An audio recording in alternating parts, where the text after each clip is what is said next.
Eu já tinha tido a oportunidade de dizer que achava que seria muito normal, depois das eleições autárquicas, seria o momento político adequado para o Primeiro-Ministro reavaliar se fazia sentido ou não uma remodelação, sendo certo que à cabeça, o caso da Sra. Ministra da Saúde, ele não o fez, porque penso que os resultados criaram uma ilusão ao seu Primeiro-Ministro relativamente a esta situação, como se por aí ele tivesse uma confiança que depois não se traduz em concreto na capacidade de introduzir no dia-a-dia a demonstração de que estas situações estão a ser resolvidas.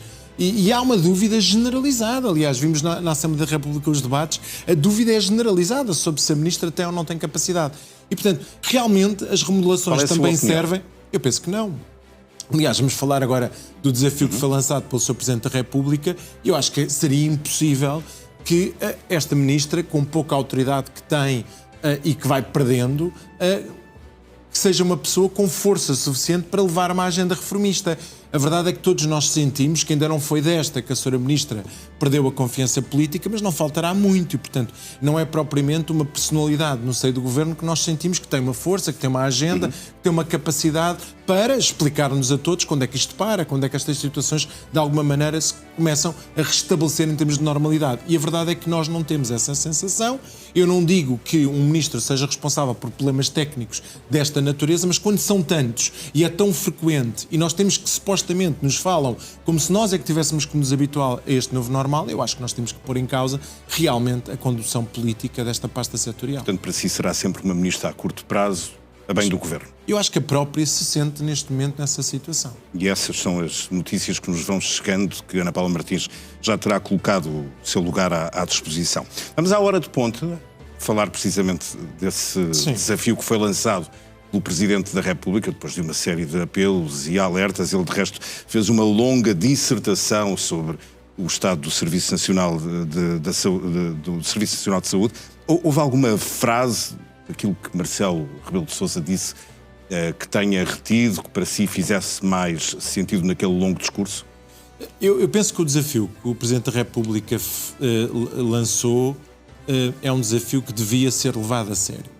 Eu queria só fazer um parênteses. O Sr. Presidente da República penso que criou expectativa relativamente a esta intervenção e de alguma maneira tem alguma dualidade na forma como intervém com este Governo e com governos anteriores, do ponto de vista do grau de exigência. Parece-me que tem uma condescendência e uma tolerância que não tinha. Maior com este Governo? Parece-me que sim.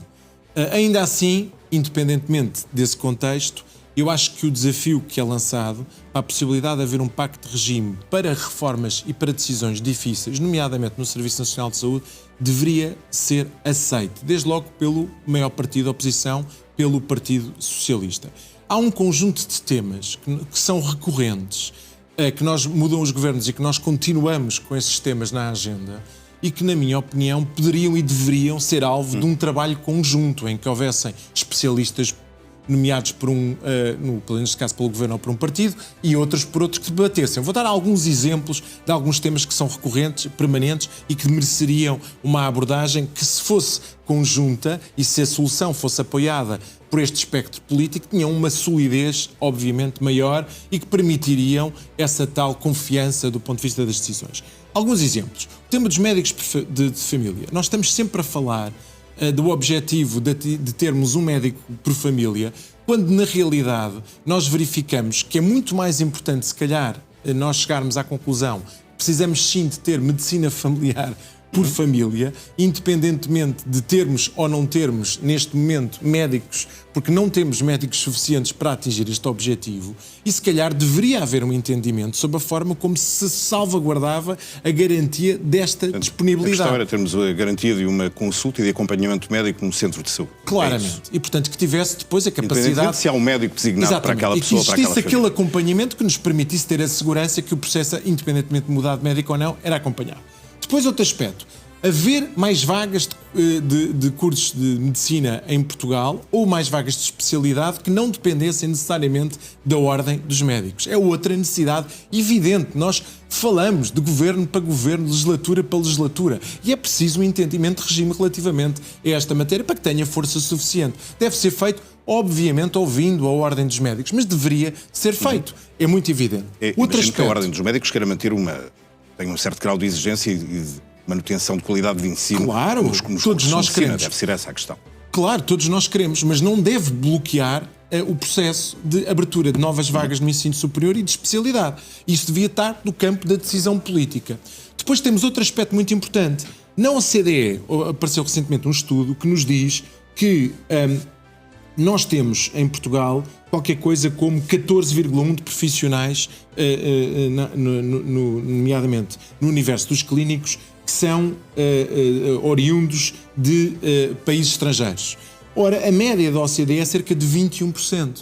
Ou seja, nós temos... O que devíamos ter esse. Nós temos uma média abaixo da média da OCDE, o que significa que nós deveríamos também aqui ter um entendimento de regime quanto à forma para poder ter rapidamente, porque precisamos de mais médicos. Os salários que se pagam no Serviço Nacional de Saúde provavelmente não são suficientemente atrativos para ir buscar médicos ao estrangeiro. Não só, porque nós também temos em Portugal, e a OCDE estima que 41% dos imigrantes que chegaram a Portugal têm qualificações a mais para o trabalho a fazer. Portanto, há muitos médicos que ainda não tiveram a equivalência... Mais uma vez, o problema é do Estado, porque ainda não conseguiu dar essa equivalência a esses médicos. E a ordem dos médicos. Depois, queria dar nota, o tema, só para ser mais rápido, a reorganização dos serviços de urgência, os incentivos para a fixação de médicos no interior ou em algumas zonas menos atrativas, a eventual obrigatoriedade para estudantes de medicina e de especialidade darem pelo menos 1 ou 2 anos ao Serviço Nacional de Saúde depois do seu ensino. Há aqui um conjunto de medidas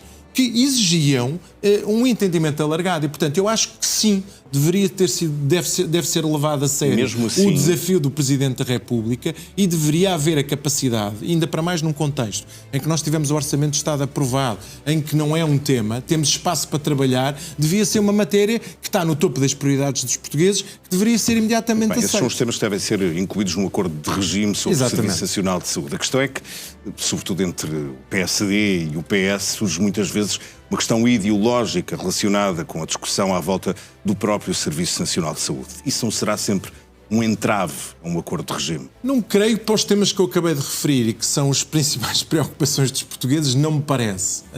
Independentemente de podermos e devemos... Eu acredito que sim, e esses temas são os mais importantes e deviam portanto, são reunir todo esse mais consenso. Os portugueses. Mas mesmo nesses temas... Há o tema da contratualização para privados. Obstáculos. Claro que há a contratualização, mas mesmo a contratualização por privados é uma matéria que eu acho que é possível gerar consenso.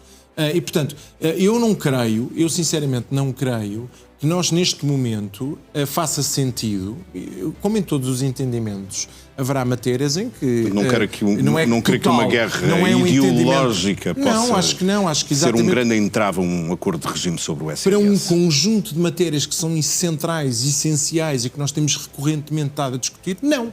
Depois há um conjunto de outras que penso que poderão eventualmente dividir. Mas eu insisto, nós não temos que olhar para nomeadamente para entendimentos desta natureza, como os partidos vão ter que concordar de forma absoluta em todas as dimensões. Todos os partidos ou os principais?